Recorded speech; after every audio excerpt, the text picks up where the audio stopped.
Hello and welcome back to Outreach's YouTube channel. I've got a special guest here with me today to talk about some of the common parent questions we have about financial aid. I'll go ahead and let her introduce herself.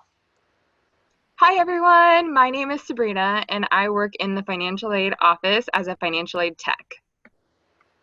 And we're so happy to have you here, Sabrina. So let's go ahead and get into some of those questions. The first question we have is, what are the different types of financial aid?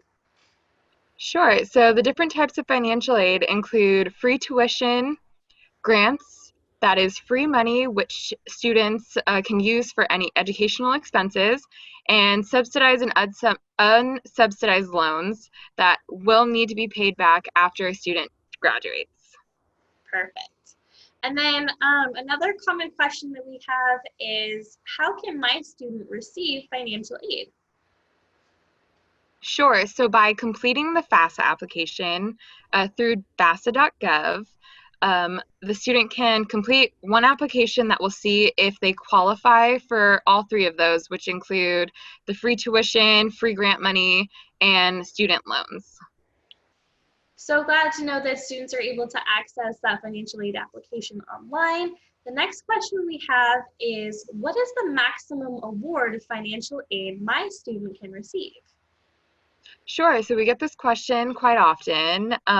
Students can or may be awarded a maximum amount of $6,345 per academic year. So that is for the 2020-2021 academic year for Pell Grant. More detailed information regarding free tuition grants and loans is also available on our website. Perfect. Wow, $6,000, that's so much money. Oh my goodness. And if they need more information about that, they can access your website. So wonderful. The next question we have is, what is the general timeline after my financial aid application is submitted? Sure, this is also a very common question that we get. So typically it takes about 7 to 10 business days for the Department of Education to send us, the campus, the results of your FAFSA. So as soon as we receive that information, we will automatically process it and review what you're potentially eligible for. The next question we received, so we know once students submit their financial aid application, sometimes they need to submit additional documentation. So where can my students submit that additional documentation that financial aid needs? So a student can submit additional documents by logging into their web advisor by clicking on step 1 and selecting self-service. So this is the website where all of the information related to financial aid will be listed, and a student can see the missing document as well as upload it to our online database. So we can receive it electronically from you without even coming to the office or having to email it to anybody. It's directly on your self-service. Great. And then the last question we have is, how are your services accessible for financial aid? Absolutely. So the best way to reach us is definitely by visiting our website online. We do have a couple new features for students to reach us. The best way right now, and like the fastest way to reach us, would be by calling our office, and our number is 714-628-4876. Are also emailing us. We typically respond in 1 to 2 business days, depending on our current processing time, but we will definitely notify the student.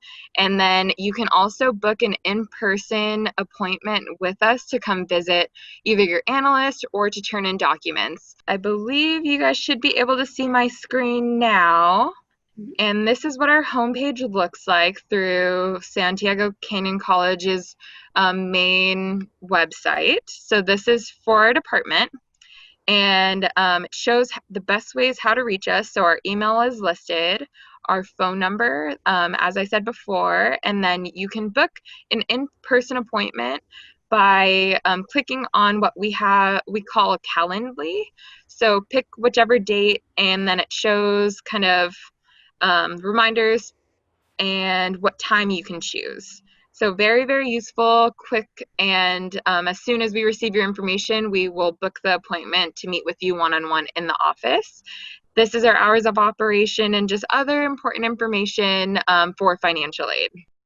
Wonderful. Wow. So there's so much information. Everybody should definitely check out the financial aid website. It's chock full of information. And just keep in mind it's likely to change as conditions change out there. So thank you so much, Sabrina, for taking the time to talk to us today. Let us know about financial aid. And to everybody watching, thank you for taking the time to watch this video today. We hope to see you in our next video. Thank you so much, Sabrina. Absolutely. Thank you. Have a great day. Bye.